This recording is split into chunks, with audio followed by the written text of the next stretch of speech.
ते बाळ जे आहे ते पोलिसांनी जी मृत महिला आहे तिच्या आई वडिलांकडे दिलेलं आपल्याला पाहायला मिळतं आणि वेगवेगळे धागेदोरे जे आहे ते समोर येताना या सगळ्या घटनेतले बाहेर अतिशय महाराष्ट्राला हादरवून सोडणारी अशी ही घटना आहे। असं कुठलं घर नसेल राज्यामध्ये ज्या ठिकाणी वैष्णवीचा विषय चालू नसेल, ज्या अमानुषतेने, ज्या अमानवीय पद्धतीने, ज्या राक्षसीपणाने त्या मुलीचा जीव घेतला।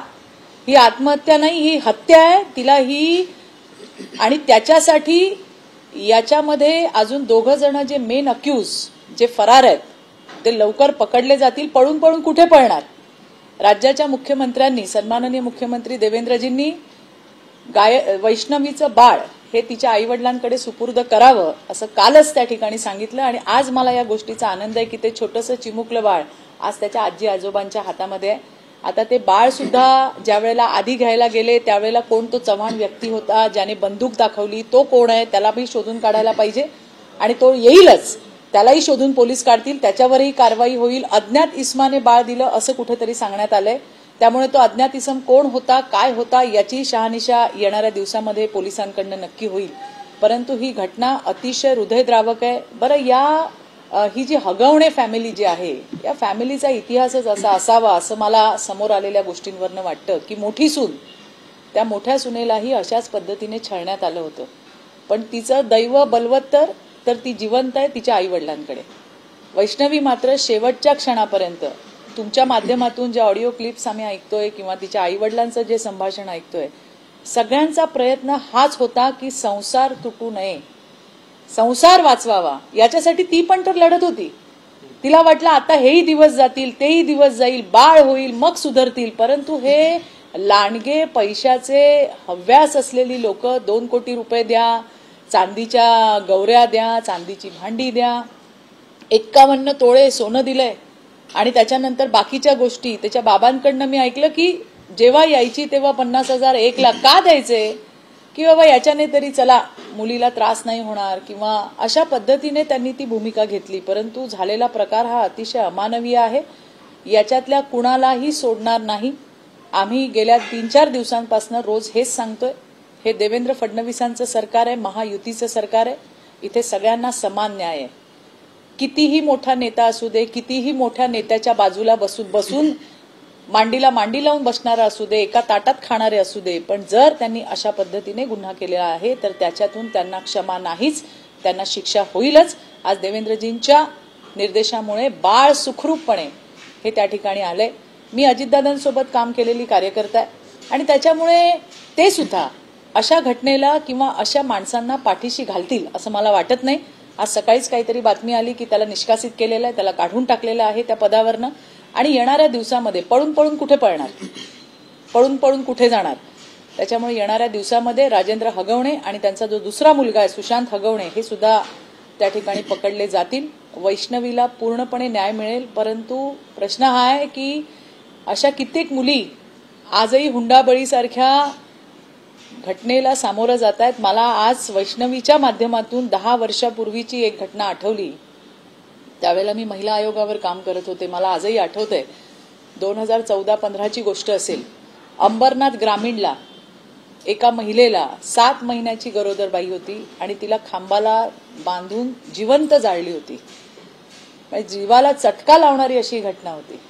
मी कालच कुठेतरी चॅनलवरती बघितलं की 2022 मध्ये 180 की 200 घटना या हुंडाबळीच्या आहेत। आपण एका ठिकाणी मुलींना तळहाताच्या फोडासारखं जपतो, मुली आज स्वयंपूर्ण आहेत, आज मुली स्वतःच्या पायावरती उभ्या आहेत, आत्मनिर्भर आहेत आणि असं असताना सुद्धा त्यांना हुंडाबळीसारख्या या घटनेंना बळी पडावं लागतं। याच्यासारखं खरंच दुर्दैव काय नाहीये।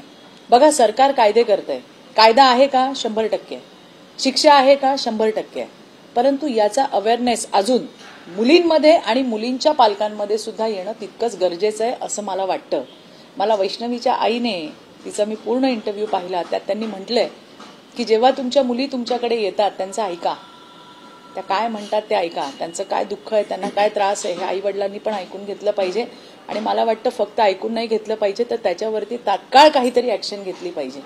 हे मान्य आहे की संसार टिकला पाहिजे ही प्रत्येक मुलीची आणि आईवडिलांची इच्छा असते। कुणाला असं वाटत नाही की आपल्या मुलीचा संसार तुटावा, परंतु या संसार वाचवण्याच्या नादात मुलीलाच गमावून बसलो तर काय कराल? आणि आज तसाच काहीसा धक्कादायक प्रकार हा त्या ठिकाणी कसपटे परिवारासोबत झालाय. त्यांचं सांत्वन करायला आमच्याकडे शब्द नाही आहेत. खरं तर आज संपूर्ण महाराष्ट्राची मान ही शर्मेने झुकली असं मला वाटतंय. एवढे कायदे, एवढं आपण म्हणतो पुढारलेले, पण असं असताना सुद्धा लोकांच्या डोक्यातली विकृती ही आपण अजून घालवू शकलेलो नाही आहोत. पैशांचा हव्यास आपण घालवू शकलेलो नाही आहोत. आणि म्हणून मला असं वाटतं की पुन्हा एकदा आपल्याला हे करावं लागेल. त्या कुटुंबातली जी मोठी सून आहे त्या सुनेने असं म्हटलेलं आहे की याआधी तिचा सुद्धा छळ जो आहे तो झालेला होता. तिने असंही म्हटलं की महिला आयोग असेल किंवा पोलिसांकडे सुद्धा मी तक्रारी त्यावेळी केल्या होत्या, परंतु त्या तक्रारीचं पुढे काही झालं, निरसन झालं नाही. त्यामुळे जर तिच्या तक्रारीचं जर निरसन झालं असतं त्यावेळी तर ही घटना घडली नाही. नक्कीच झालं असतं. पोलिसांनी सुद्धा, मी तर सगळ्यांना आवाहन करत असते की तुम्हाला काही असं वाटलं तुम्ही 112वर फोन करा. मी ट्राय करत असते 2-2, 3-3 दिवसाआड की फोन अटेंड केला जातोय की नाही. फोन अटेंड केला जातो. 2दा तर मी 112वर फोन लावला आणि फोन डिस्कनेक्ट केला.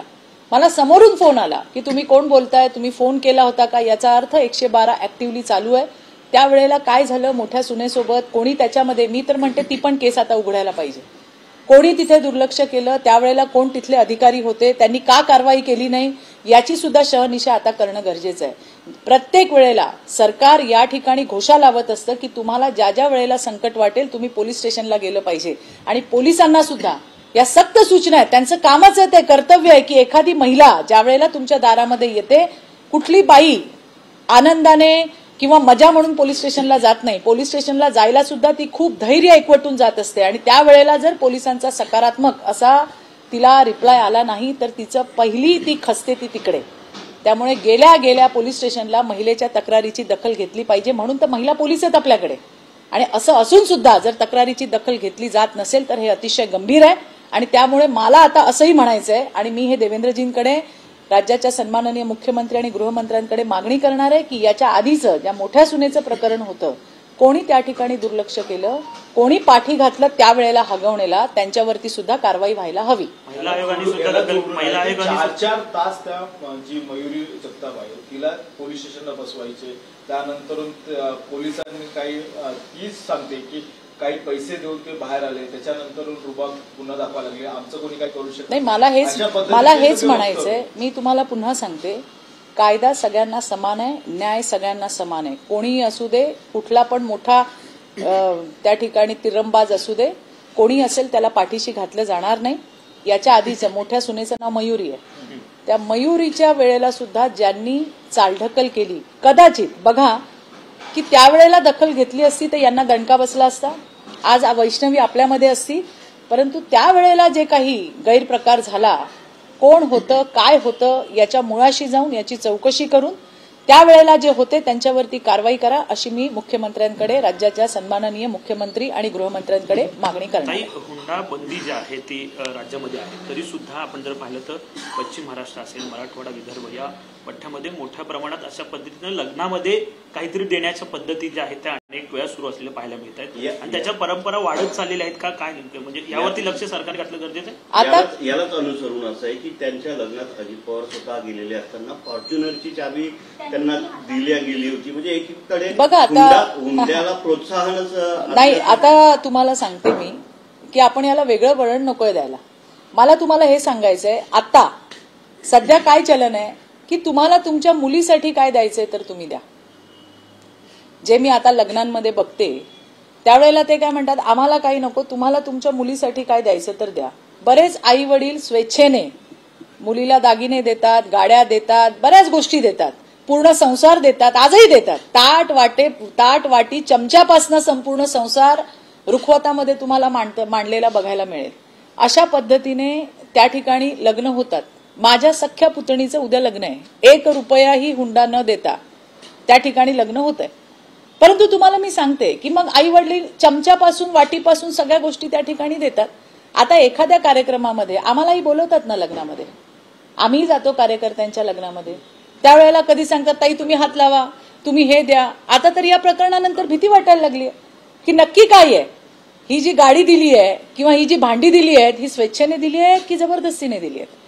त्यामुळे अर्थात असं मला वाटतंय, अजितदादांना काही कोणी त्यांनी सांगितलं नसेल की ही फॉर्च्युनर मी मागितली आहे, असं त्यांना सांगितलं नसेल. पण त्यावेळी अजितदादांनी असाही प्रश्न त्यांना केलेला होता की ही तुम्हाला मागितली आहे की त्यांनी दिली आहे असा प्रश्न. मग त्याच्यावरती उत्तर काय आलं?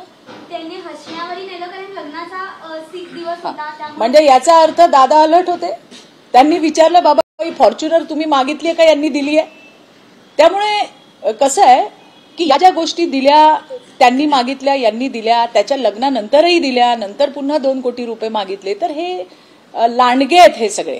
याच्या आधी सुद्धा तिने एकदा विषप्राशन करून स्वतःला संपवण्याचा प्रयत्न केला होता, त्यातून ती वाचली.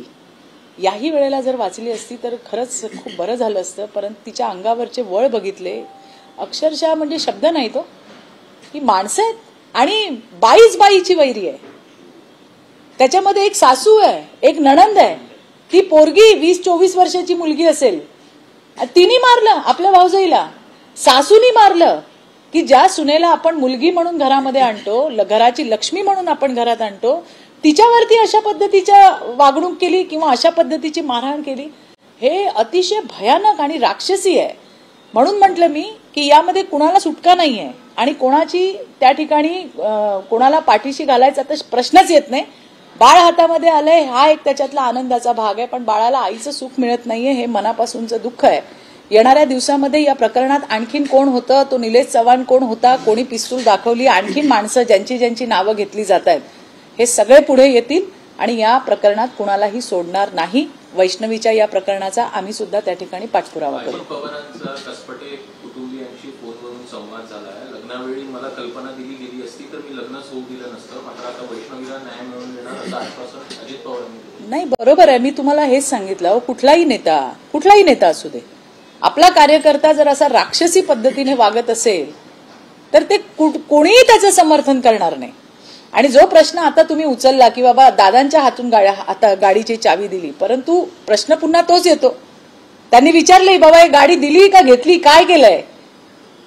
त्यामुळे हा हुंडा ही पद्धत पूर्णपणे नष्ट व्हायला हवी. यासाठी आपल्याला पुन्हा एकदा काम करावं लागेल. मला असं वाटत होतं की बाबा 304B आधीचा IPC की 304B केसेस कमी दिसत आहेत, पण रजिस्टर्ड कमी होत आहेत हे लक्षात आलं. रजिस्टर्ड कमी होत आहेत, गुन्हे नोंदवायचं प्रमाण कमी आहे, परंतु प्रत्यक्षामध्ये मात्र अशा पद्धतीचं मुलींचा छळ चाललाय. वैष्णवीने जरा हिंमत दाखवली असती, कसपटे परिवाराने जरा हिंमत दाखवली असती तर आज काहीतरी यातनं चांगलं घडलं असतं. परंतु दुर्दैवाने आज पोरगी आपल्यामध्ये नाहीये. ताई, असं म्हणायचं का की राजकीय पक्षामध्ये असलं, राजकीय वजन आहे, त्याच्यामुळे कोणीतरी दखल घेत नाही आणि त्याच्यानंतर अशा घटना नाही हो, असं नाहीये. ज्या पद्धतीने हे झालं, कारण ती सांगते की पक्षात मोठे आमचे संबंध. अहो नाही हो, असं नाहीये. पक्षामध्ये असो की काय असो, तुम्हाला काय लोकांना मारायचा, लोकांना जीव घ्यायचा लायसन्स दिलंय का? तुम्ही पक्षामध्ये कशासाठी आहात? तुम्ही समाजसेवा करता, तिथे लोकांची सेवा करण्यासाठी तुम्ही आहात. तुम्ही दादागिरी करण्यासाठी नाहीये, तुम्ही तुमच्या पदाचा गैरवापर करण्यासाठी नाही आहात. आणि अशा पद्धतीने लोकांनी, म्हणजे आता जसं तुम्ही म्हणताय की राजकीय लोक, असं नाहीये. अशी तुम्हाला किती लोक चांगली दाखवू मी? अशी किती चांगली लोक दाखवू? बरं, ही वैष्णवीच्या केसमध्ये हा हगवणे जो आहे तो राजकीय पक्षाशी निगडीत होता, परंतु अशा कित्येक केसेस होतात ना, ते कुठल्या पक्षाशी निगडीत नाही आहेत, पण घेतला ना त्यांनी जीव. ही विकृती आहे, ही समाजातली विकृती आहे, ही माणसांची विकृती आहे. त्याला उगाच तो राजकारणात आहे म्हणून त्याला काय मारायचं काय लायसन्स दिलंय का? त्यामुळे हे असलं काय सगळं बकवास आहे, असं काही नाही आहे. आणि राजकारणात असू दे किंवा नसू दे, तो कितीही मोठा असू दे, पण तो माणूस म्हणून विकृत आहे हे समोर आलेलं आहे. त्याने एका मुलीचा जीव घेतला हे समोर आलेलं आहे, त्याच्यामुळे त्यांना शिक्षाही होणारच. थँक्यू. थँक्यू, धन्यवाद.